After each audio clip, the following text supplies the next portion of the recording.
তো hello guys, আমরা চলে এসেছি আমি বাঙালির একটা আউটলেটে। ভেতরের ওয়াল পেন্টিংগুলো জাস্ট অসাধারণ। তুমি যদি পিওর বাঙালি হয়ে থাকো, তোমার তো মন ছুঁয়ে যাবে।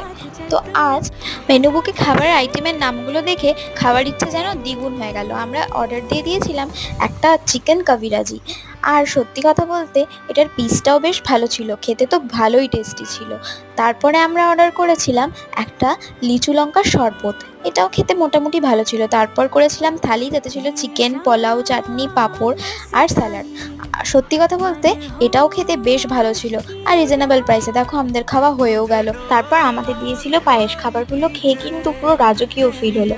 আর সত্যি কথা বলতে এই আউটলেটটা রয়েছে খড়গপুরে। অতএব যারা খড়গপুরে আছো তারা এই আউটলেটে ঢুকে পড়লেই তোমাদের ফিল হবে তোমরা কলকাতার কোনো একটা আউটলেটে আছো। সত্যি দারুণ ছিল এখানের সব ওয়াল পেন্টিং। তোমরাও এসে ভিজিট করতে পারো কিন্তু। তাহলে ব্লগটা ভালো লেগে থাকলে লাইক